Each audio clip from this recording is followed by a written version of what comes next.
여러분 안녕하십니까. 지금부터 2021년 시대작가 포럼을 시작하겠습니다. 올해의 주제는 한국 소설에 반영된 세계화 담론이라는 주제입니다. 올해도 역시 평론가 두 분, 소설가 두 분을 모시고 발제를 진행을 하겠습니다. 그 전에 우선 우리 한국소설가협회 김호훈 이사장님의 인사 말씀부터 먼저 들어보도록 하겠습니다. 안녕하세요. 사단법인 한국소설협회 이사장 김호훈입니다. 이 시내작가 포럼은 우리 협회에서 매년 시행을 합니다. 문화체육관광부의 후원을 받아서 매년 시행하고 있는데요. 이 시내작가 포럼을 하는 첫째 목적은 등단 5년 이내의 작가들이 가장 취약합니다. 자리매김하기가 사실 그 발표 매체도 그렇게 넉넉지 않고 또 기존 여러 작가들이 이미 활동을 많이 하고 있는 틈새를 찾아서 정착하는 게 매우 어렵습니다. 그러나 우리 문학 발전을 위해서는 이 신예 작가들이 잘 자리를 잡는 게 매우 중요합니다. 앞으로 문학, 한국 소설 문학의 큰 동량이 되는 큰 자산이기 때문입니다. 이분들에게 좀 더 문학 활동을 할 수 있도록 용기도 드리고 또 그 작품을 여러 독자들에게 전달하는 작업을 합니다. 그래서 신예 작가들 중에 한 20명을 좋은 작품을 선별해서 작품집도 출간을 하고 이렇게 또 신예작가 포럼도 합니다. 이 신예작가 포럼은 이 시점, 매년이죠. 그렇게 이 시점에서 우리 한국 소설의 그간의 여러 부분들을 조명하고 앞으로 나아가야 될 방향을 제시하고 또 담론을 통해서 좋은 방향을 찾아내는 그런 작업입니다. 사실 이 작업은 대면을 통해서 많은 분들을 모시고 진행해 왔습니다. 코로나19가 창궐한 지가 지금 2년째 되는데요. 문학 행사들이 많이 축소되거나 취소되고 그렇습니다. 그래서 우리 이 작업 행사도 작년에 이어서 올해도 비대면으로 합니다. 그러나 두 번에 걸쳐서 비대면을 해보니 이러한 말하자면 행사도 좋은 점이 있다는 생각이 듭니다. 이렇게 비대면을 하다 보면 영상이 남아서 인터넷을 통해서 오래도록 많은 분들에게 이 내용들을 전달하는 좋은 점이 있습니다. 그런 점에는 유익하지 않나 이런 생각이 듭니다. 오늘 네 분 선생님 모시고 좋은 말씀을 듣도록 하겠습니다. 네, 고맙습니다. 그러면 이제 올해 2021년 시대작가 포럼 한국 소설에 반영된 세계 담론에 발제를 해주신 선생님들 소개해 드리겠습니다. 네 분 선생님이십니다. 매년 두 분의 문학평론가와 두 분의 소설가, 이 두 분 소설가는 신예 작가에 수록된 작가 두 분을 모셨습니다. 먼저 또 우리 문학평론가 전천희 선생님 모셨습니다. 네, 우리 또 문학평론가 김종현 선생님 모셨습니다. 고맙습니다. 그다음에 소설가 김태정 선생님 모셨습니다. 예. 소설가 조유영 선생님 모셨습니다. 그럼 전천희 선생님부터 먼저 발표 부탁드리겠습니다. 네, 문학평론가 전철희입니다. 금희라고 하는 작가의 이 천진시절이라고 하는 2020년에 나온 소설을 가지고 이게 주제와 관련해서 이야기할 게 있다고 생각을 해서 그런 부분을 좀 발표해 보겠습니다. 이 행사의 이제 주제가 한국 문학에서 세계화의 양상입니다. 그래서 좀 우선은 세계화라고 하는 말에 대해서 한번 이제 좀 역사를 되짚어 볼 필요가 있을 것 같습니다. 글로벌리제이션이라고 번역이 되는 이제 세계화라는 말은 1960년대부터 이제 세계적으로 쓰이기 시작했다고 합니다. 당시에는 이제 라틴 아메리카라든가 중동 같은 곳의 약소국들에서 이제 좀 자결권을 이제 지지하는 사람들이 종속이론이라고 하는 것을 이제 제시하고 있었습니다. 종속이론은 이제 세계 체제가 이제 중심부랑 주변부로 나뉘고 당연히 중심부는 뭐 1세계 미국, 2세계는 뭐 소련 뭐 이런 곳이고 이제 거기에 좀 소외되어 있는 좀 약소국들이 주변부라고 이제 한 것이고요. 이제 이때 중심부 나라들이 주변부 뭐 이제 동남아라든가 뭐 한국도 그때는 당연히 주변부였고 이런 나라들을 이제 착취를 하면서 이제 거기에서 이제 꿀 빨 거만 꿀 빨고 이제 점점 더 오히려 주변부를 힘들게 한다 이런 주장을 이제 이야기를 하고 있었습니다. 그래서 그때 뭐 80년대까지만 해도 이제 한국 경제는 뭐 미국에 예속되어 있다, 발전을 못한다, 뭐 저개발 국가다 이런 이야기 같은 게 많이 있었다는 것을 아마 이제 많은 선생님들께서 알고 있으실 것 같습니다.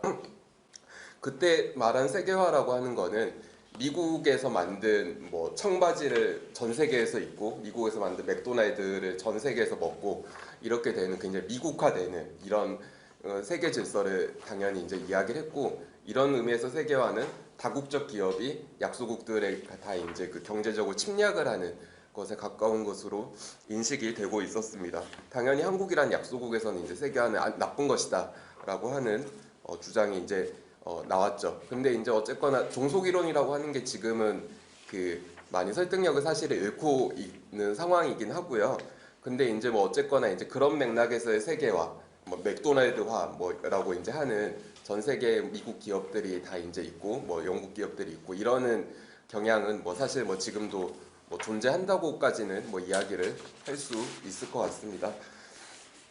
당시엔 한국은 이제 약소국이었고 세계화는 나쁜 거다 이런 이야기가 많이 있었는데, 그 1990년대 초반에 이제 김영삼 정부가 이제 우리가 세계화를 좀 주도해야 된다라고 하는 이제 담론을 꺼낸 적이 있습니다.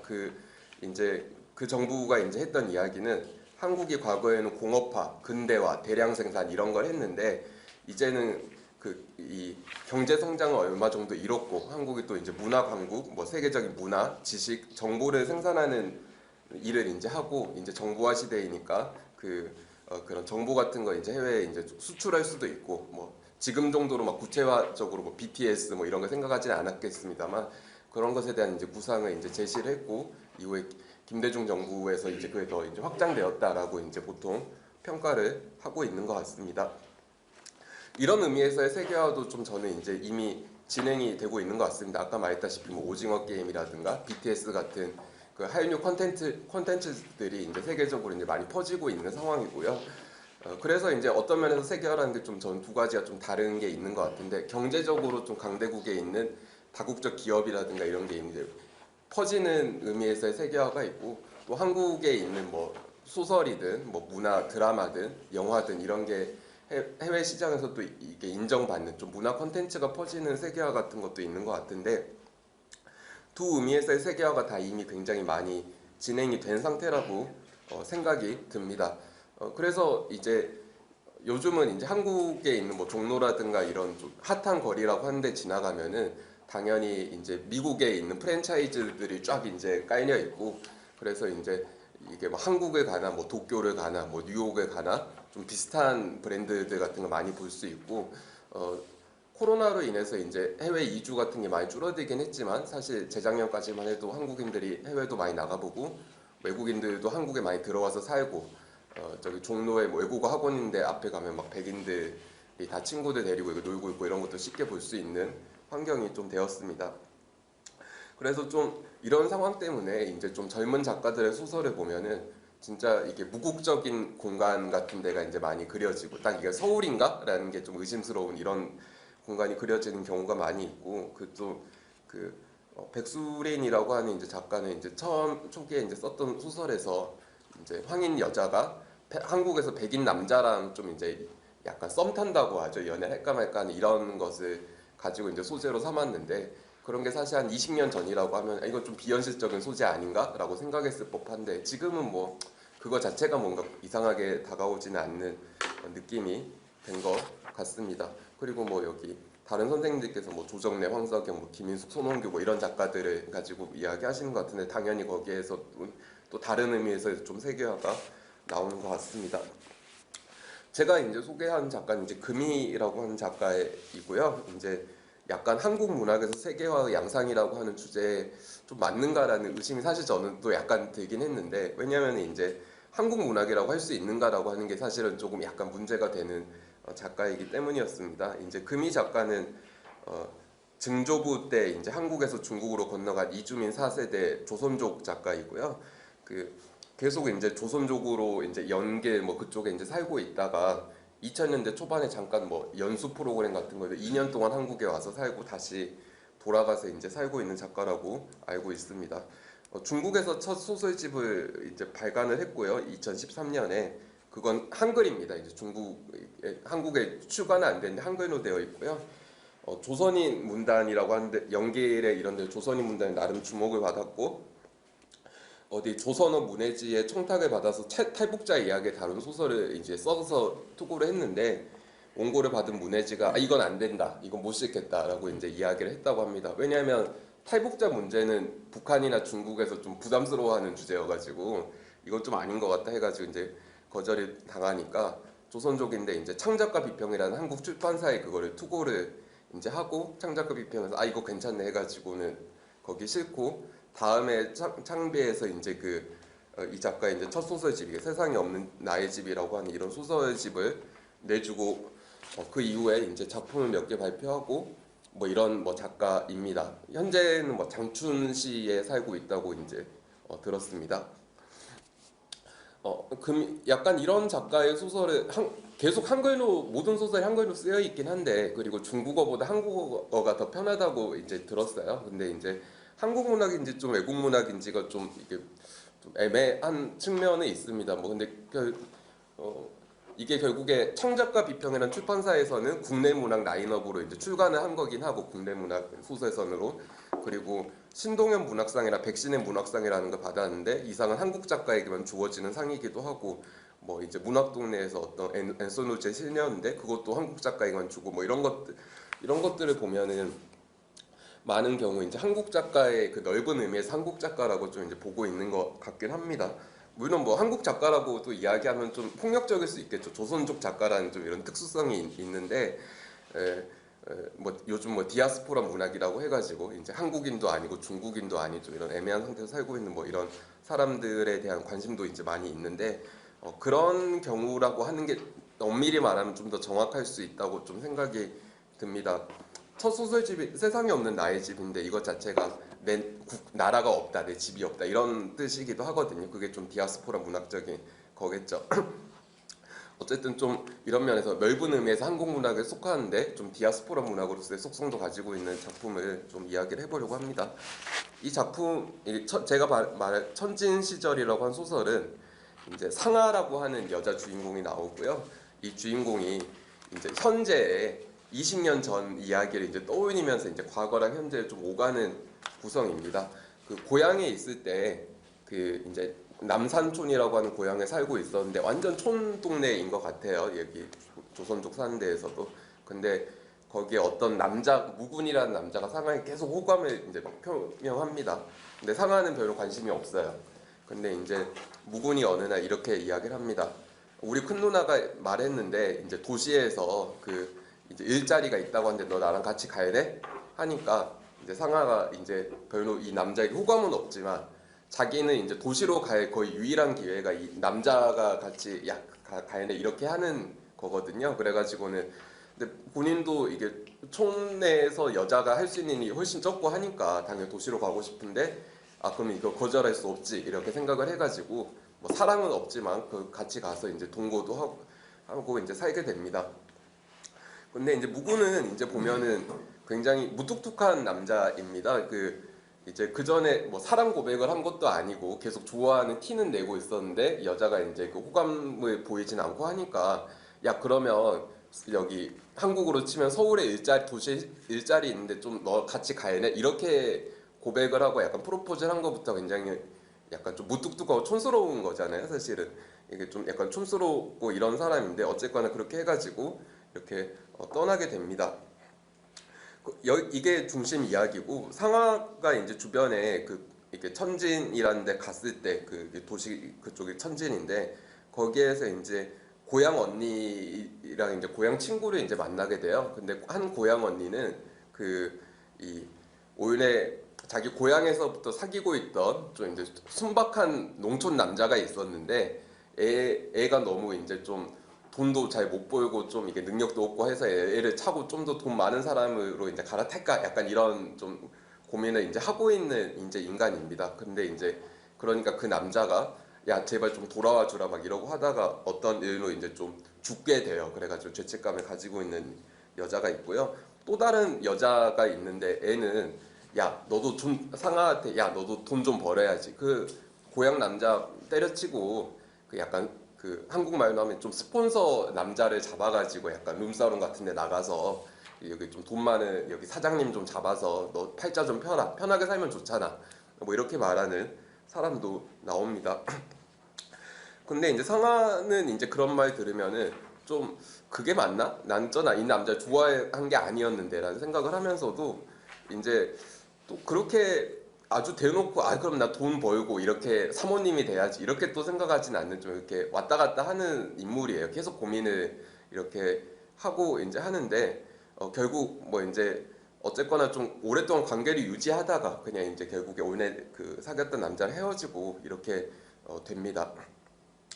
그러니까 이 작품 속에서 있는 여자들이 다 이제 사랑 없는 결혼에서 돈을 벌 것인가? 라는 좀 이런 질문을 결혼을 해서 좀 사회적 성공을 이룰 것인가라는 문제를 고민합니다. 저는 좀 이거는 사실 근대 초기 문학에서 굉장히 많이 나온 주제라고 생각을 해요. 제인 오스틴의 그 유명한 로맨스 소설 같은 거 보면은 이게 그냥 돈만 많은 남자랑 결혼할 것인가 아니면 좀 품이 있는 사람과 결혼할 것인가 사실 핵심 문제고 옛날에 한국에서 뭐 이수일과 심순애 뭐 이게 오늘 일본 소설 번안한 거라고 하는데 거기에 보면 김중배의 다이아몬드 반지가 그렇게 좋더냐 뭐 이제 돈 많은 남자에 갈 거냐 사랑하는 남자에 갈 거냐 이런 것들이 이제 계속 나오죠. 그리고 사실 심파적인 좀 이야기일수록 좀 돈보단 사랑이 중요하지라고 해가지고 좀 이렇게 해피엔딩이 되는 경향이 있었던 것 같습니다. 근데 이제 이런 문제가 이제 밝혀지는 것은 사실은 여자가 경제적으로 자급자족할 수 없을 때 좀 생겨나는 소설이라고 좀 저는 생각을 합니다. 여자가 그때는 돈 많은 남자나 뭐 품 있는 남자랑 결혼해야지 거기 남자에 좀 종속되어서 살아가는 거고 요즘이야 그래도 여자가 뭐 대학 가고 뭐 취직을 뭐 남자보다 더 잘할 수 있고 이게 가능은 해졌지만 사실 100년 전, 50년 전에는 한국에서도 전혀 그런 게 불가능했기 때문에 그나마 이제 좀 나를 구원해줄 왕자님을 찾아야 되는 좀 그런 이게 좀 저개발된 국가의 좀 상황이었다고 생각을 합니다.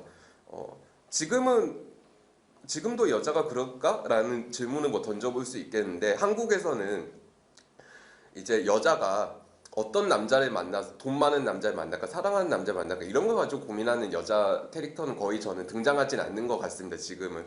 그래서 이제 조금 뭐 옛날에 비해서는 좀 아무래도 이 여자들이 좀 주체적 의식이 이제 많이 신장돼가지고 아니 내가 열심히 해서 잘 벌면 되지 이런 의식이 생긴 것도 있을 것 같고 또 더 정직하게 말하면 좀 돈 없고 좀 가난한 여자가 돈 많은 남자를 만나가지고 이렇게 어떻게 신분 상승하는 것 자체가 좀 판타지라는 이런 좀 느낌도 들고 여러 가지 좀 이게 사회적 변화가 있을 것 같은데 어쨌거나 한국에서는 그런 종류의 이야기가 그렇게 많이 나오고 있지 않고 제가 한국 소설이라는 잡지에 이게 하면서 최소한 20개씩 소설은 읽는데 매달 거기에서 사실 그런 이야기를 거의 본 적도 이제 그렇게 없는 것 같습니다. 요즘 이게 한국의 감수성에 맞지 않는 문제인데 이제 금이라고 하는 이 작가는 이제 우리가 잘 모르는 이제 중국 지역에서의 그런 아직 이런 고민하고 사는 여자들이 있다라는 것을 또 이제 보여주는 것 같고요.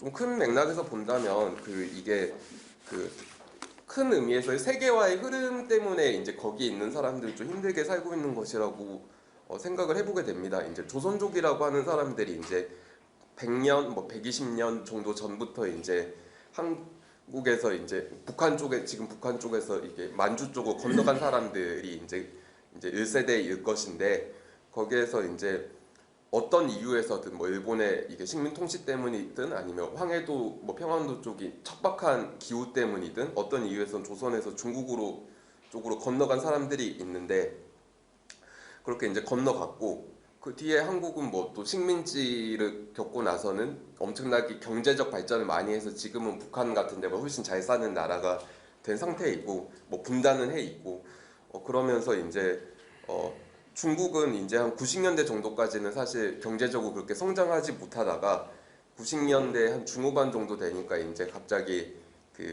경제 엄청난 경제 발전해가지고 지금은 사실 미국과 G2라고 하는 이런 국가가 되었고 그래서 이제 그때 조선족들도 중국에 이제 많이 좀 중국에 도시화되는 데 가서 차이니스 드림을 품고 이제 나도 좀 이제 돈 많이 벌어보자 약간 이런 종류의 생각 같은 것을 많이 했다고 이제 합니다. 좀 찾아보니까. 근데 이제 그런 시대적 흐름에서 이제 조선족으로 살던 사람이 그 자체도 세계화 때문일 것인데 거기 있는 특히나 거기에 좀 취약한 여성이라고 하는 여성이 좀 더 이제 나은 삶을 좀 이제 택해서 이제 또 도시로 이제 가고 이제 했는데 그때 이제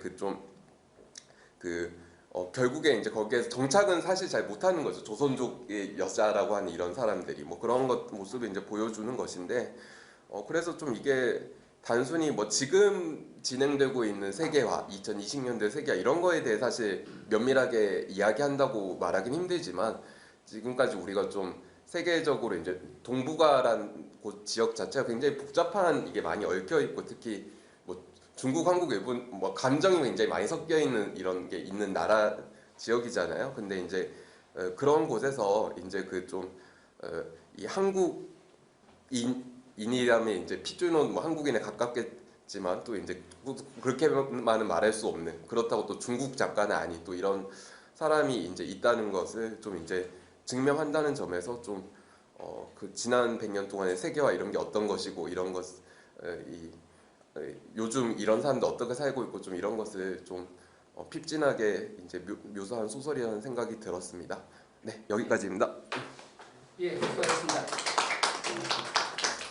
한국 소설가 협회에서 이렇게 좋은 프로그램을 진행하시는 것을 매우 훌륭하게 생각합니다. 애쓰신 분들에게 경의를 표합니다. 제가 발표할 글은 한국 소설에 반영된 세계화 담론 이런 제목인데 4개의 챕터로 되어 있습니다. 이 발표문이 준비되어 있어서 읽어 나가면서 말씀드리겠습니다. 첫 번째로 한국 문학 세계화의 현장 학습이라고 하는 것은 해외에 나가서 이 문제와 부딪혀 본 경험에 대해서입니다. 이 말은 한국 문학의 세계화라고 하는 말은 이미 하나의 상수, 변수가 아니라 상수가 된 개념이죠. 여러 해 전에 미국 동남부 노스캐롤라이나에 있는 듀크 대학에서 이 문제와 관련된 학술 컨퍼런스가 있었습니다. 이틀에 걸쳐서 이 국제회의가 열렸는데 KLA, Korean Literature Association, 그러니까 미국에서 한국 문학을 공부하는 사람들의 모임이죠. 이 KLA가 주최하고 미국 전역에 있는 한국 문학 연구자들이 참석해서 발표와 토론을 하는 뜻깊은 자리였습니다. 한국에서 유학을 왔거나 이미 미국에 정착해서 이름 있는 대학에서 한국 문학을 가르치는 이들이 모두 영어로 순서를 이끌었습니다. 한국 문학이 미국의 명문대학에서 영어로 논의되는 현장, 그러니까 지금에 비하면 그때는 이제 세계화라고 하는 것이 아무래도 좀 덜 진척된 때였겠죠. 만만치 않은 감동이었습니다. 바야흐로 지금은 글로벌 시대입니다. 문학 또한 비좁은 국가주의의 울타리를 넘어서 광활한 국제 경쟁의 무대로 나가야 옳습니다. 그러자면 문학의 교류와 확산, 번역과 출판의 문제가 제기될 수밖에 없습니다. 한국 문학이 세계 문학의 중심부로 진입하거나 또 그토록 사람들이 꼭 기다려야 하는 것인지는 모르겠습니다만 노벨 문학상에 근접하자면 이와 같은 활동을 강화하지 않고서는 어려운 일입니다. 저는 한국문학 번역원과 함께한 이 컨퍼런스의 한 세션으로 작가 강영숙과 그의 소설 리나를 내놓았습니다. 강 작가가 한국에서 날아왔고 필자는 그 작품의 설명을 제가 글에 필자라고 썼습니다만 여기서 저는 그 작품의 설명을 맡았습니다. 아닌 게 아니라 리나는 거기에 한국문학의 대표적 작품으로 제출해도 충분할 만큼 볼품이 있는 소설입니다. 이 소설은 동북아의 가상공간을 배경으로 16살의 어린 소녀가 8년의 세월을 두고 국경을 넘어 여러 나라를 거쳐 탈출하는 이야기를 그렸습니다. 실명을 사용하지는 않았지만 누가 봐도 그것은 탈북의 상황을 말하는 것이었죠. 작가는 탈북이라는 시대사적 문제를 다루면서 그보다 더 큰 비중으로 그 사건의 외피에 가려진 인간성과 여성성의 파쇄를 보여주었습니다. 분단 70년을 훨씬 넘긴 이 역사적 과제를 제기하는 일은 이를테면 한국문학이 운명처럼 끌어안고 있는 체험의 영역입니다. 그러나 그것을 넘어 인간의 권리와 삶의 수준에 대한 형상력은 이를테면 본질에 해당한다고 할 수 있겠죠. 리나가 한국 문학의 오랜 관습적 굴레를 포괄한 채로 새로운 의미의 심층을 체현한 것은 큰 그림의 진전에 해당한다고 봅니다. 그리고 그것이 영문학의 현장에 토론의 자리를 마련한 시도도 좋았습니다. 해외의 다른 어느 지역에서도 보기 어려운 한국 문학의 세계화의 유용한 길목이 거기 있었습니다. 미국의 달키 아카이브라는 출판사의 임원 제이크 스나이드라고 하는 사람이 거기에 와서 리나와 더불어서 앞으로 한국 문학의 우수한 작품들을 지속적으로 출간하겠다고 밝혔습니다. 우리 문학의 영문 번역에 대한 이와 같은 약속은 매우 고무적이고 학술 모임의 가치를 높이 평가하게 했습니다. 제가 듀크 대학 컨퍼런스 참석 이전에 그 같은 일정 중에 애리조나 주립대학을 갔었습니다. 거기에서 한국 문학과 북한 문학에 대해서 강의를 했는데 북한 문학에 관심을 가진 수십 명의 미국 학생들을 만날 수 있었습니다. 우리의 문화 정책은 이 대목에 유의해야 합니다. 그 왜 미국 학생들이 북한 문학에 그렇게 관심을 가지고 있을까?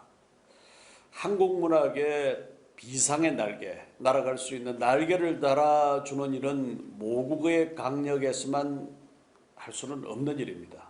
시대는 이미 오래전에 세계화의 문턱을 넘어섰고 문학은 이것을 뒤쫓아가기에도 바쁜 형국입니다. 남북한 문학의 소통과 접촉 면적의 확대 또한 해외에서 한글로 창작되는 한민족 디아스포라 문학과의 연대를 통해 미개척의 지평을 열어갈 수 있을 것입니다.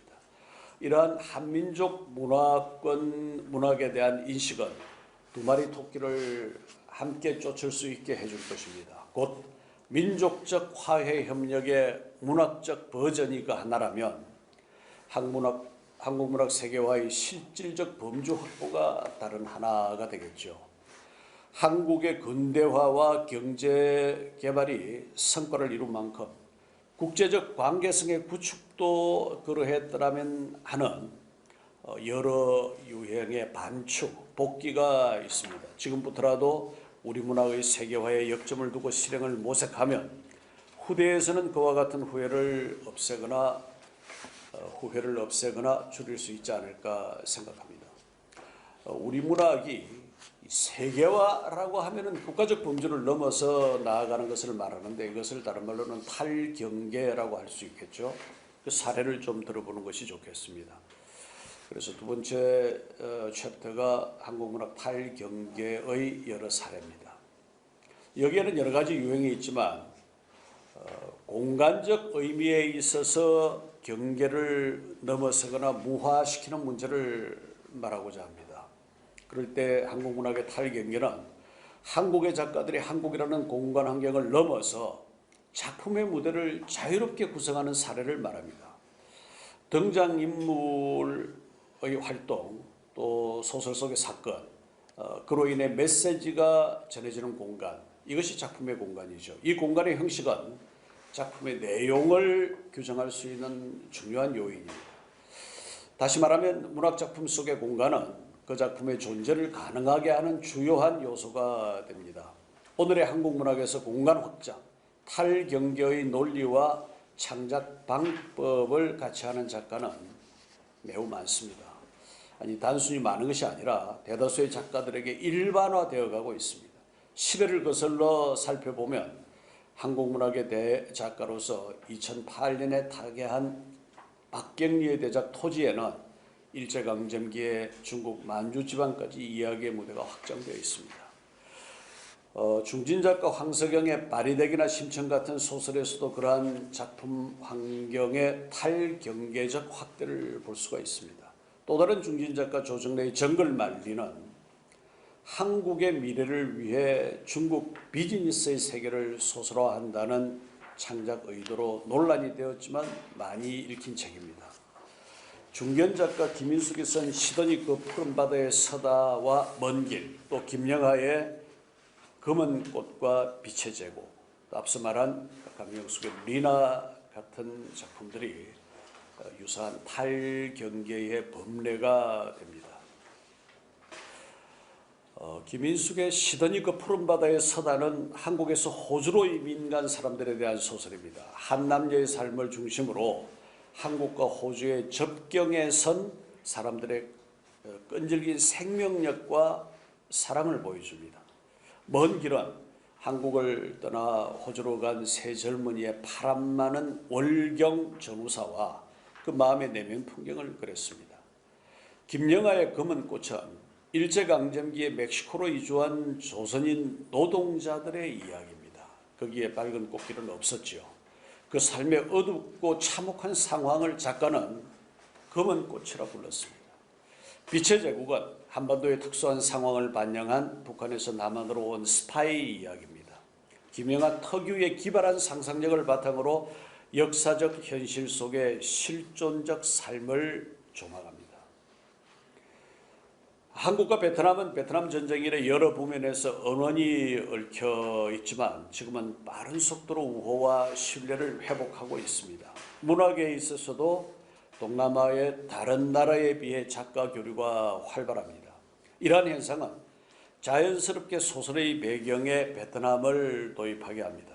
그 대표적 작가로 방현석은 베트남에 거주하는 한국인이 베트남 사람들의 아픔을 이해하는 과정을 그린 랍스터를 먹는 시간을 썼습니다. 그의 다른 작품 존재의 형식 또한 오랜 베트남과의 친화가 남긴 선물입니다. 한국 문학이 보여주는 탈경계적 글쓰기를 한국의 전체적인 역사 과정 속에서 그리고 보다 구획화된 국가 단위를 두고 전제할 때 이와 하나의 동류항으로 형성되는 또 다른 영역이 곧 잠깐 언급한 디아스포라, 영어로 다이아스포라라고 읽습니다만 디아스포라 문학입니다.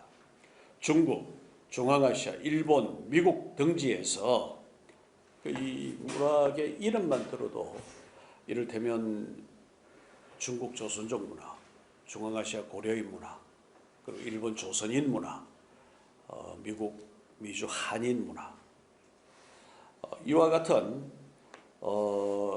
여러 지역에서 해외 동포 또 해외 교포라고도 부르기도 합니다만 이분들의 글쓰기를 포괄하는 이 디아스포라의 개념은 한국 문학의 탈경계적 글쓰기와 상호 연동될 수 있는 문학적 컨텐츠입니다. 해외 한글 문단은 현지의 한글 문학과 그 현지를 작품의 무대로 확산하는 탈경계의 한국 문학이 조화롭게 만날 수 있는 문화 마당이 될 수 있습니다. 제 발표문의 세 번째 챕터는 세계화의 실제 방안과 번역 문제라고 하는 것인데 이 발표문이 좀 길기 때문에 원문을 참고해 주시면 좋겠습니다. 네 번째 챕터 한국문학 세계화와 확산의 길을 말씀드리고 마치겠습니다. 세상 모든 일에는 저마다 그에 합당한 때가 있습니다. 한국문학의 세계화는 지금이 그 좋은 시기입니다. 앞으로 기회를 잘 알 수 없으나 그동안의 경과에 비춰보면 이렇게 물 좋고 정자 좋기가 쉽지 않습니다. 한국문학의 전파를 위한 기본적인 전초기지로서 세계 각국의 한글 학당이나 문화원을 활성화하는 그런 외형적 노력이 필요합니다. 중국은 자국의 대사관이 있는 세계 거의 모든 지역의 공자학원, 또 공자학당 이런 걸 두고 있습니다. 세계 각국에 설립되어 있는 세종학당은 한국어를 가르치고 한국 문화를 보급하는 거죠. 그런 일을 담당하는 기관입니다. 2021년 현재 82개국의 234개, 82개 나라에 234개 소가 있는데 공자학원은 중국은 인구가 워낙 많고 하긴 합니다만 지난해 현재 162개 나라에 545개, 162개국에 545개소가 있었고 공자학원은 그중에서 이 공자학원하고 공자학당은 좀 다릅니다. 공자학당은 1170개소가 됩니다. 한국에도 이 23개 23개소가 운영이 되고 있었습니다.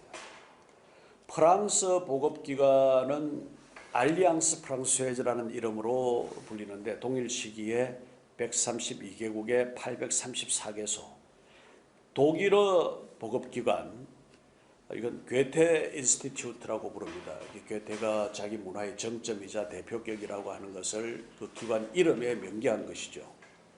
98개국에 158개소, 영국의 영어 보급기관 브리티시 카운슬입니다. 이것은 100여 개국의 사무소를 각각 운영 중입니다. 이들은 오랜 역사의 경험을 갖고 있으며 왜 이 기관들이 필요한지 암묵적으로 체득하고 있습니다.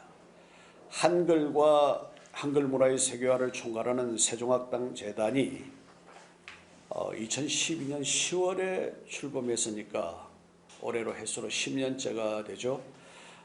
그 이전에 여러 방향으로 활동하던 한국의 해외 교육기관들의 연혁을 거슬러 올라가 보아도 그로부터 한 6, 7년 이전, 그 이전에는 활동이 거의 없었습니다.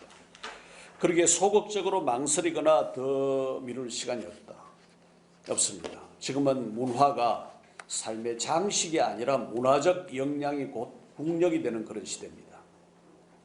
그러니까 우리 문학의 세계화는 한글로 쓰여진 작품을 무턱대고 세계로 내보낼 수 있는 게 아니죠. 번역이 돼야 되고 이를테면 이 한강이라는 작가가 맨부크상을 받았을 때 작품이 한국 문학을 대표할 만한 탁월한 작품이었다라기보다는 그 작품이 영국 현지에 수용될 수 있도록 적절하게 번역된 경우였다, 이렇게 말하는 게 옳죠. 그래서 이 번역 문제를 좀 전에 제가 한 챕터 빼고 넘어왔는데, 사실은 이 영역에 있어서, 이 논의에 있어서 번역 문제는 정말로 중요합니다. 그러니까 이 번역이라고 하는 것은 예를 들면 이런 거죠. 강이 쪽에 있는 집을 헐어서 저쪽 강 너머에다 짓는 것인데, 재료는 같다 할지라도 강을 넘어갔을 때 그쪽의 생활 환경에 맞도록 또 이동하는 과정에서 생긴 여러 가지 요소들을 참작한다면 집의 모양도 여러 가지로 달라질 수 있는, 이런 게 번역이죠. 그래서 번역을 거치지 않고서 가능한 건 없습니다. 무라카미 하루키라는 일본의 작가가 왜 그렇게 널리 알려져 있을까요? 그 번역에, 하루키의 번역에 일생을 건 번역가들이 일본에 있습니다. 일본에서는 번역가의 대접이 한국의 작가들 밑으로 가지 않습니다. 한국의 경우처럼 작가들 밑에 두는 것이 아닙니다. 또 하루키라는 사람은 국적이 일본이지 그 소설의 내용은 전혀 일본적이지 않습니다. 이 문장을 쉽게 쓰고, 또 하루키는 영어에 정통합니다. 이 작품이 어떻게 번역될 수 있는가를 잘 압니다. 그래서 이런 이 문화적 인식, 그러니까 우리 문학을 해외에 소개한다라고 했을 때 그 번역의 문제와 더불어서 이것을 추동할 수 있는, 밀고 나아갈 수 있는 그와 같은 거점 기관들이 중요하다라고 하는 거죠. 이것은 작가 개인이 할 수 있는 것이 아닙니다. 그럼 누가? 국가가 해야 되는 거죠. 그 다음에 작가의 창작실을 염탐하고, 나쁜 뜻에서 염탐이 아닙니다. 소리 없이 꾸준하게 적어나는 등의 내포적인 노력이 함께 있어야 합니다. 이러한 여러 방향의 추동력이 동시다발로 작동해야 하는 거죠. 무엇보다 이 문화적 실과는 오래 공들여야 쓸만한 소출을 약속하는 이른바 까다로운 경작법을 요구합니다. 그리고 지금이 그 심기일전 농번기의 초입입니다. 일찍이 15세기 중엽에 세종대왕이 당대의 백성을 위하여 그리고 자손만대의 내일을 내다보며 훈민정음을 창제했듯이, 훈민정음이라고 하는 것은 국자의 재정, 국음의 개신, 이런 여러 가지 의미들이 있죠. 우리도 우리의 후손에게 물려줄 문화강국의 초석을 놓는 마음으로 이 일에 애쓰는 것이 옳습니다. 한국 문학의 세계화를 논의하는 데 있어서 가장 중요한 것은 그 문학이 가진 예술적 수월성, 미학적 가치, 작품 자체가 가치가 있어야 된다고 하는 것이죠. 그러나 현실적인 측면에서 해외 교류와 국제적 연대를 도외시하면, 그걸 젖혀놓고 본다면, 작품의 수월성이라고 하는 것, 작품이 뛰어나다라고 하는 것이 힘쓸 자리가 없습니다. 이를테면 한국에서 우리말로 글을 쓰는 문인들과 해외에서 우리말로 글을 쓰는 문인들이 동일한 인식의 바탕 위에서 동일한 미래의 전망을 공유할 수 있도록 하는 다각적인 노력도 필요하다는 것이죠. 한국 문학 세계화의 길이 허울 좋은 구호에 그치지 않고 실제로 기대하는 성과를 도출하기 위해서는 그 양자 간의 상호 소통과 연대가 기묘하기 때문입니다. 세계문학으로서의 한국문학, 한국문학의 세계화는 이러한 상황인식과 그 기반 위에서 추구되어야 하지 않을까 이렇게 생각됩니다. 안녕하세요. 신예 작가 김태정입니다. 한국 소설에 반영되는 세계화 담론이라는 발제를 받고 신예 작가가 풀어내기에는 큰 논제라는 생각이 들었습니다.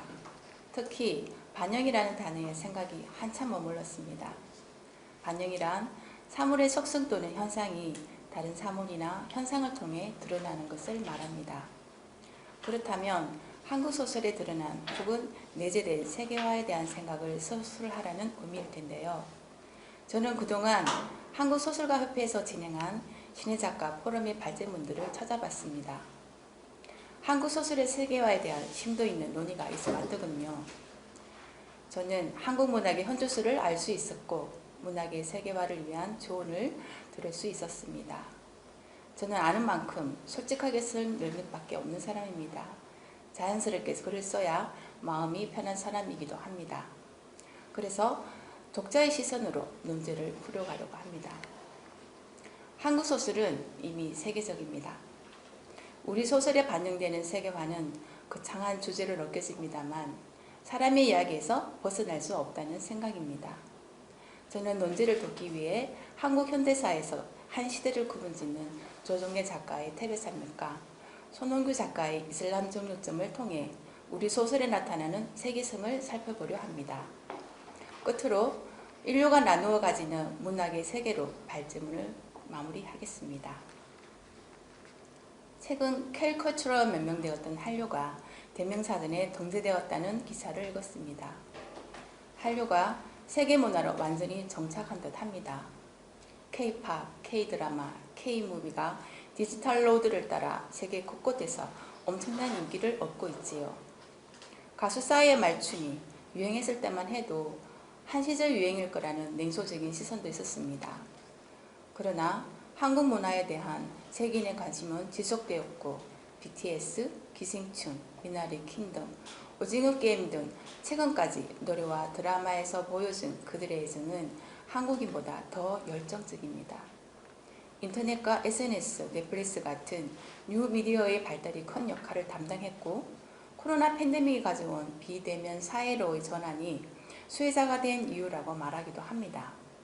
어찌되었든 한국 문화가 세계 문화에서 새로운 문화를 이끌고 있음은 분명합니다. 이처럼 세계화는 세계적인 것이 되다. 즉 국경을 넘어 세계적인 규모로 동시에 진행되는 현상을 말합니다. 한류가 서양의 문화를 움직이듯 한때는 서양 문화가 한국 문화에 영향을 끼쳤습니다. 서양 문화는 한국 문화에 고스란히 스며들었고 서양 문학과 밀접한 관계 속에서 발전해 왔습니다. 서양의 철학, 신학, 시대정신이 우리 문학에도 나타납니다. 그럴 수밖에 없는 이유로 인간의 보편성을 들 수 있겠습니다. 소설 속에 등장하는 동서양의 등장인물의 삶이 다른가요? 인간의 삶은 같습니다. 희로애락이 다르지 않고 탄생과 죽음이 다르지 않고 사랑과 이별이 다르지 않습니다. 어디에서건 인권유린이 일어나고 전쟁이 일어나고 가문과 왕조의 희망승세가 무시로 일어나는 인간의 역사는 끊임없이 윤회하듯 움직입니다. 에드워드 카의 말처럼 과거와 현재, 미래가 역사의 사슬 속에 서로 연결되어 일어나고 있습니다. 역사 안에서 일어나는 인간의 끊임없는 대화를 작가들이 풀어낸 작업이 바로 소설입니다. 소설은 거대한 역사의 바다에서 경계 없이 다니는 인간의 이야기입니다. 세계를 자유롭게 눈나들며 문학적 상상력으로 서사를 그리는 작업은 기록의 측면에서도 중요합니다. 저는 세계 명작에 등장하는 낯선 이름의 사람들과 생소한 음식, 장소, 역사 등 소설의 배경을 이루는 모든 것들이 낯설지 않았습니다. 장소와 명칭만 달랐지 그들이 느끼는 감정들을 공감할 수 있었으니까요. 동시대의 작가는 자신이 서 있는 곳에서 건너편의 상황을 알고 있어야 합니다. 인류가 느끼는 보편적인 감성과 사고를 느낄 수 있어야 합니다. 그러한 시대 정신을 가진 작가들이 쓴 시공간을 뛰어넘어 인류의 정신세계와 세상살이 이야기를 풀어낸 작품을 세계적이라고 말할 수 있겠습니다. 문화는 강물처럼 흐르기 때문에 가능한 일입니다. 여기에 한국 현대사에서 한 시대를 구분짓는 두 작품이 있습니다. 이들 작품에서 나타나는 세계화에 대한 제 생각을 말씀드리겠습니다.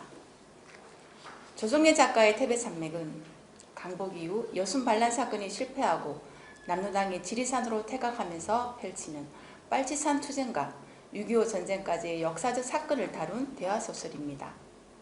4, 5년에 걸친 시 공간에서 일어나는 치열한 자유 이념을 직접 조명하고 있는데요. 등장인물들은 그 시대에 태어난 이유로 이념을 선택하도록 강요받습니다. 저는 이념에 희생당하는 인물들을 보며 당시의 비극적인 시대상을 조금이나마 이해할 수 있었습니다.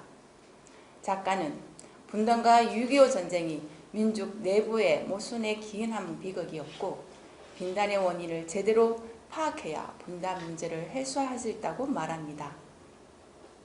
또한 이념은 개인의 선택이라는 새롭고 위험한 소신을 읽어낼 수 있었습니다. 이 작품이 1986년 군부 정권 시절 이념 언급이 금기되었던 억압적인 현실 속에서 탄생되었다는 사실은 작가의 시도정신을 엿볼 수 있는 대목입니다. 1980년대 한국의 정치 상황은 암울했습니다. 저는 당시 고등학생이었는데요. 대학생들 시위 소리를 들으며 교실에 앉아 있었습니다. 방송과 신문은 통제되었고 군부 정권에 의한 인권 유린이 자행되었습니다. 민주화를 위한 저항이 거세게 일어났고 탄압이 따라왔습니다. 그러나 1987년 6월 마침내 범국민적 민주항쟁이 일어났고 본격적인 민주화 시대가 열립니다. 이 민주화 열기는 아시아의 여러 나라에서도 끌어오릅니다. 필리핀과 버마, 중국 등에서 민주화 운동이 터져나왔습니다. 작품의 배경이 되었던 1950년대의 세계 상황은 어땠을까요? 1947년부터 50년 동안 세계는 미국과 소련을 중심으로 동서간 냉전시대였습니다. 서로에게 총구를 겨누었습니다. 냉전이 격화되면서 6.25 전쟁, 베를린 장벽 설치, 베트남 전쟁이 일어났습니다. 저는 방공 수업을 받았던 세대입니다. 공습 사이렌이 울리면 대피하는 연습을 한 달에 한 번꼴로 했던 것 같습니다. 그러나 세상에 영원한 것은 없듯 냉전시대도 막을 내립니다. 소련 연방이 해체되고 동유럽 사회주의 체제도 급속히 붕괴합니다. 독일은 30여 년의 분단을 끝내고 통일되었지요.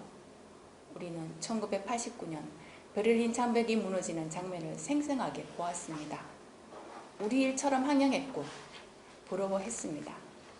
민주화 운동은 막을 수 없는 전 세계적인 시류였습니다. 태백산맥에서 인류의 시대정신을 읽었다면 손홍구 작가의 이슬람 종교에서는 바람직한 다문화 공동체를 볼 수 있습니다. 현재 한국은 단일민족 국가일까요? 다문화 사회일까요? 한국인은 단일민족이라는 자부심이 매우 강한 국민입니다. 순혈주의는 오랜 전통 의식이었고 다른 피를 받아들이는 것에 거부감이 컸습니다.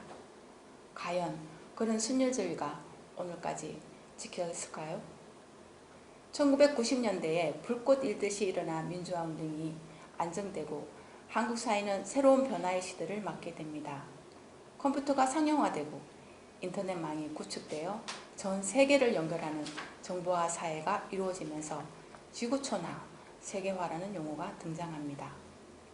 신자유주의가 도입되고 무한 경쟁의 시대가 열립니다. 세계시장의 변화는 한국 경제 성장을 이끌었고 값싼 노동력을 찾는 사업주들에 의해 동남아시아인들이 물밀듯 몰려왔습니다. 다국적 기업과 외국 학교가 한국에 상륙했고 많은 한국인들도 외국으로 떠났습니다. 최근 1, 20년 사이에 일어난 변화입니다. 이제 한국이 다문화 사회로 진입되었다는 사실을 부정할 수 없습니다. 그러나 우리 사회 구성원으로 정착한 다문화 가정에 대한 부정적 시선은 사회적 문제로 대두되고 있습니다. 편견은 화합을 막습니다. 있는 그대로 인정하고 포용하는 자세가 필요하다고 생각합니다. 이슬람 정육제는 한국 전쟁에 참전했다가 한국에 정착한 터키 사람 하산의 이야기입니다. 돼지고기를 먹지 않는 이슬람 교도이지만 그는 정육제 먹려고 돼지고기를 팝니다. 모스크 주변의 산 동네에는 그리스 사람 야모스 씨도 삽니다. 학대받고 고아원을 전전하던 주인공이라는 하산 아저씨에게 입양되죠. 두 사람은 입양 가족이며 또 다문화 가족입니다.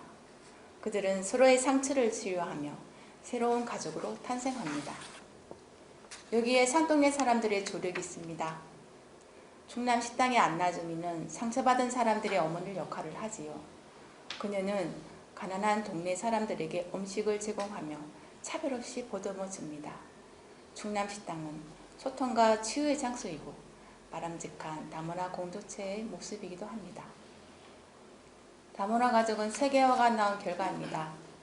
이슬람 정육점 사람들은 새로운 가족의 모습을 보여주었습니다. 세상과 단절됐던 주인공은 세계 지도에 세계를 붙이며 세계를 입양하기로 하지요. 문학만이 할 수 있는 명쾌한 방향제시가 아닐까요? 작품은 고질과 단절보다 화합과 소통의 가치를 말하고 있습니다. 그것은 세계화 시대에 인류가 가져야 할 자세입니다. 혹자는 문학의 세계화를 위해서 지나치게 분단 문제나 민족 문제에 치우치는 경향에서 벗어날 필요가 있다고 주장합니다. 또 세계의 독자를 염두에 두고 글을 써야 한다고도 합니다. 세계 시장에서 한국 문학 작품이 사랑받으려면 세계가 읽을만한 내용이 담겨 있어야 한다고 합니다. 다양한 외국어로의 번역이 뒷받침되어야 하겠지만 궁극적으로는 세계적인 작품을 써야 한다고 합니다. 무엇이 세계적인 것일까요? 앞서 논의에 올랐던 두 작품은 우리 시대의 이야기입니다만 인류 보편의 이야기이기도 합니다. 인류가 겪은 역사는 동서양이 다르지 않습니다. 시대가 요구하는 정신이 다르지 않습니다. 인권 유리는 여전히 세계전이 하도입니다. 세계에 소속한 한국이 세계로 나아가야 한다는 주장은 모순이 아닐 수 없습니다. 사실 세계문학이라는 말도 오래전부터 문화의 중심에 있다고 여기는 서양에서 나온 말입니다. 우리 스스로 한국 문학과 세계 문학을 나누어 문학의 위계를 만든 것은 아닐까요? 노벨 문학상이 없다고, 아시아의 작은 나라라고, 한국이 문학이 세계적이지 않다고 말할 수는 없습니다. 오늘날은 디지털 시대입니다. 디지털 로드에는 국가가 없으니 국경이 없습니다. 그러므로 이 시대의 작가는 매우 자유로울 수 있습니다. 개성대로 자유롭게 자신의 철학과 사상과 신념을 표현하면 될 것입니다. 디지털 세상에서 국경 없이 인류가 서로 공유하는 문학 세계는 한국 문학이 세계성을 높일 수 있는 좋은 기회가 될 수 있을 것입니다. 작가들도 뉴미디어를 잘 활용한다면 한국 소설이 세계인들에게 동시에 익힐 수 있는 날이 오리라 생각합니다. 감사합니다. 한국 소설에 반영된 세계화를 말하라니 저는 처음 포럼에 제시된 주제를 듣고 많이 난감했습니다. 어떻게 말을 해야 할까? 이제 막 소설가가 된 제가 감히 한국 소설에 반영된 세계화를 이야기할 수 있을까? 고민이 깊었습니다. 머리가 지끈거렸습니다. 어떻게 입을 떼야 할지 한 문장도 쓰지 못한 채 시간만 보내던 어느 날 노트에 적힌 주제문을 반 포기의 마음으로 들여다보았습니다. 많은 선배님들이 한국 소설 전반에 관한 이야기를 해주실 테니 나는 내 나름대로 느낀 점을 이야기하자. 이렇게 생각하는 실마리가 조금 보이더군요. 우선 눈에 들어오는 것이 세계화였습니다. 세계화라 저는 소위 국뽕이라고 말하는 국가에 대한 자부심을 느끼게 해준 K 열풍을 먼저 떠올렸는데요.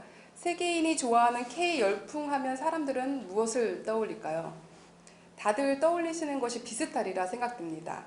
저는 가장 먼저 세계화하면 생각나는 것이 기생충이더라고요. 비영어권 영화 최초로 아카데미 작품상을 수상하고 영화 역사상 세 번째로 황금 종려상과 아카데미상을 동시에 수상한 봉준호 감독의 기생충.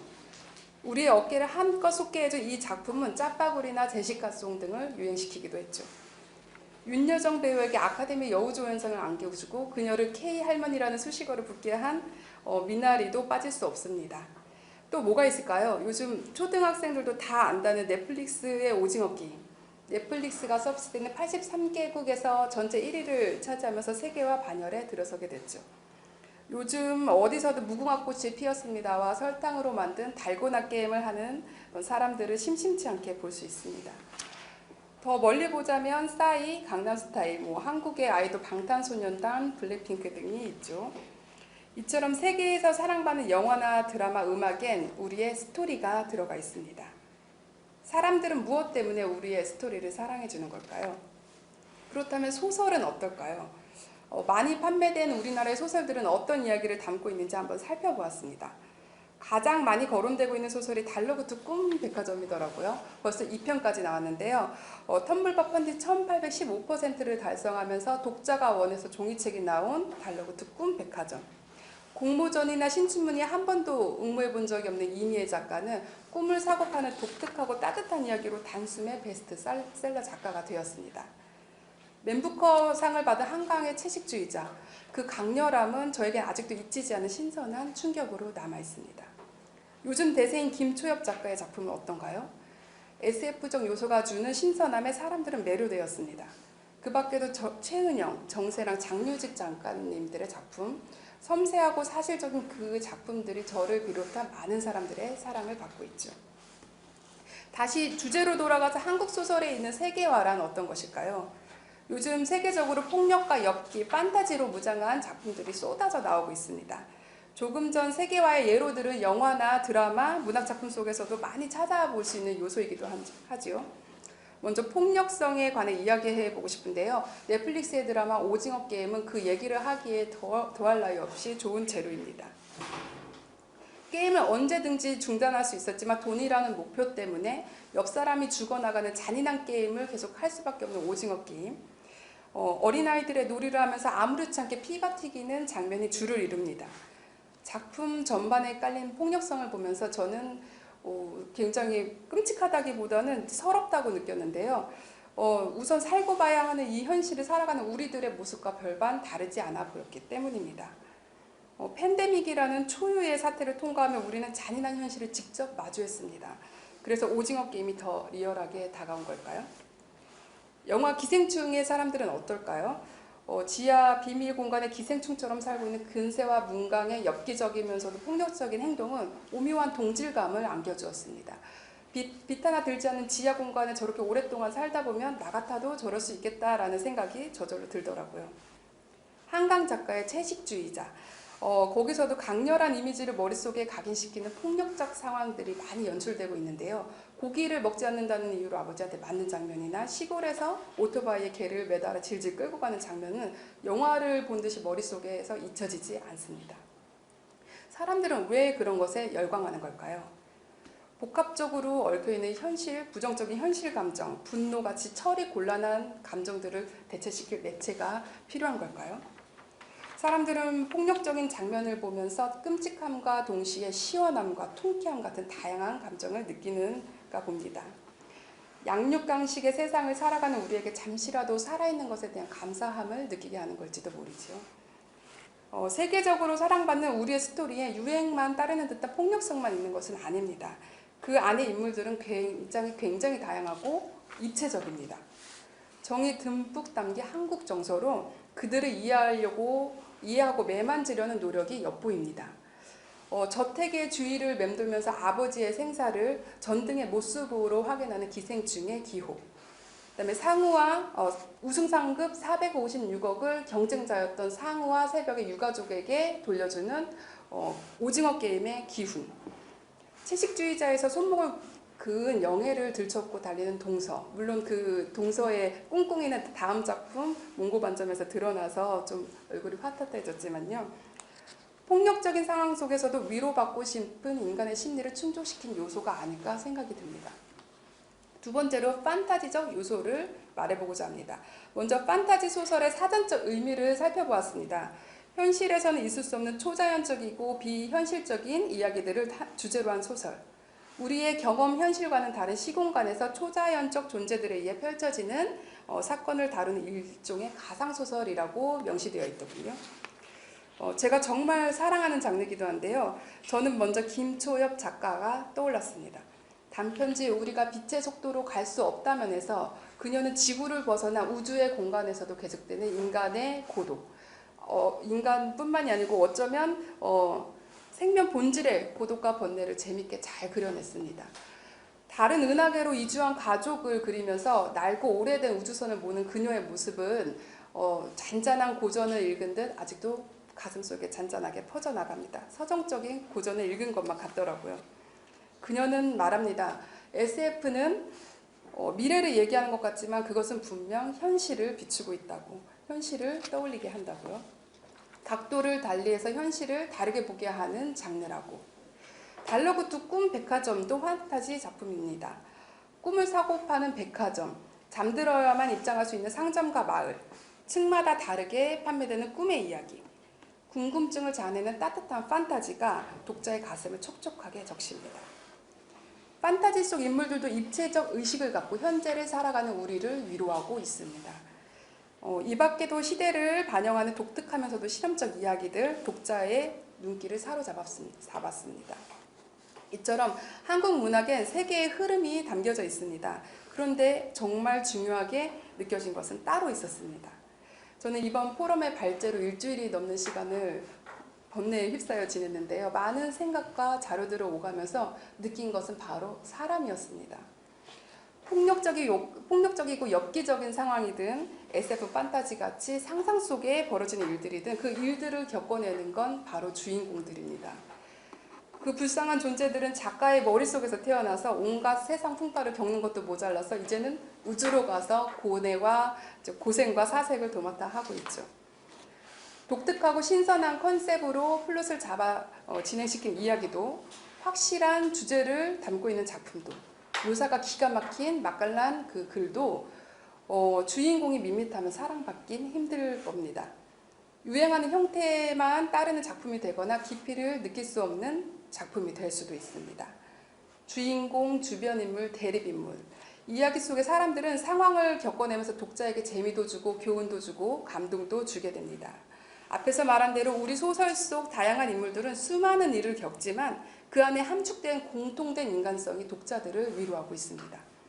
어떻게 하면 글 속의 그 위로를 잘 담아낼 수 있을까요? 세계와 가장 거창해 보이는 그것은 어쩌면 내가 아닌 타인을 이해하는 것에 기반을 두고 있을지 모르겠습니다. 다양한 사람들의 이야기를 들려주는 사람 작가, 작품 속 살아 숨쉬는 인물을 만들기 위해 진심으로 남을 이해하려는 노력이 작가의 숙명처럼 느껴졌습니다. 소설가는 나를 버리는 작업을 계속해 나가야 한다고 생각합니다. 내 기준들을 내려놓고 소설 속 인물을 이해하려는 노력을 해야 합니다. 아이러니하게도 그 작업은 나를 정의하고 구축해 나갑니다. 작가가 만든 세상 속에서 온갖 일들을 겪어야 하는 팔자인 그 주인공, 그들을 들여다볼 줄 아는 통찰력, 그것은 저도 장고 든든한 통장만큼이나 갖고 싶은 것이기도 한데요. 그것을 얻기 위해 작가는 죽는 날까지 노력해야 합니다. 모파상은 독자의 요구를 8가지로 정리했다고 합니다.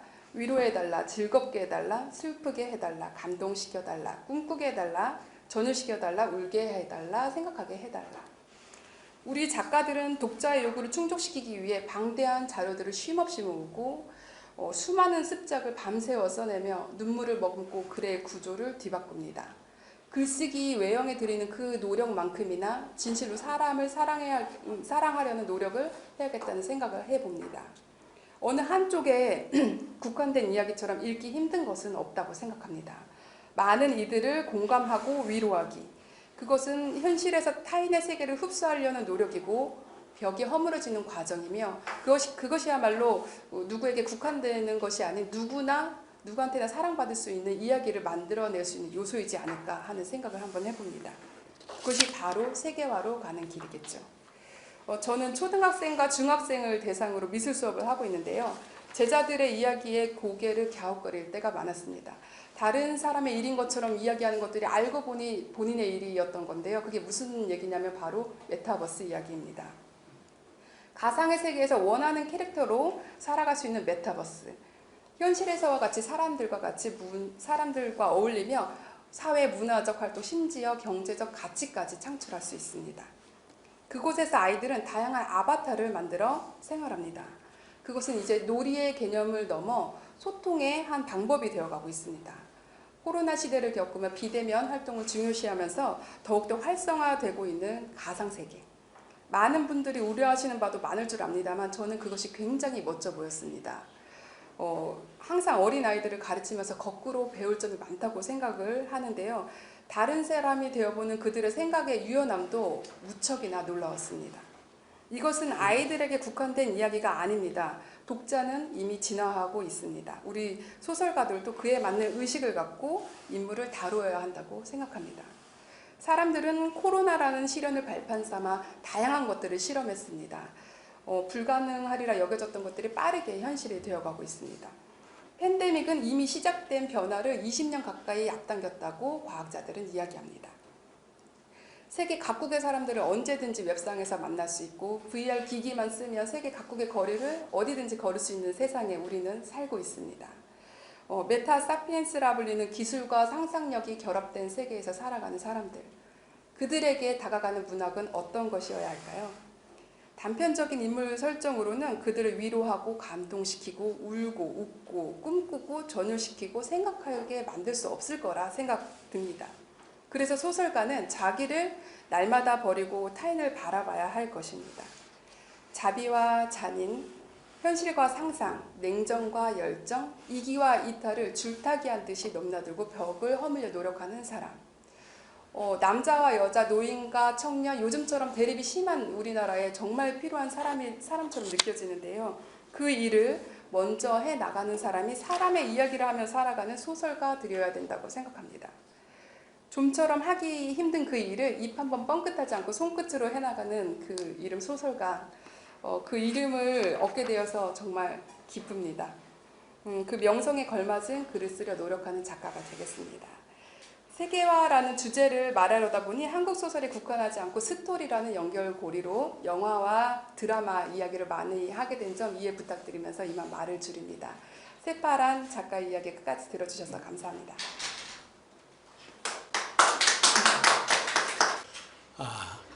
우리 그 네 분 선생님, 김종회 전철이 평론가님과 김태정, 조유정 소설가님의 발제 내용을 잘 들었습니다.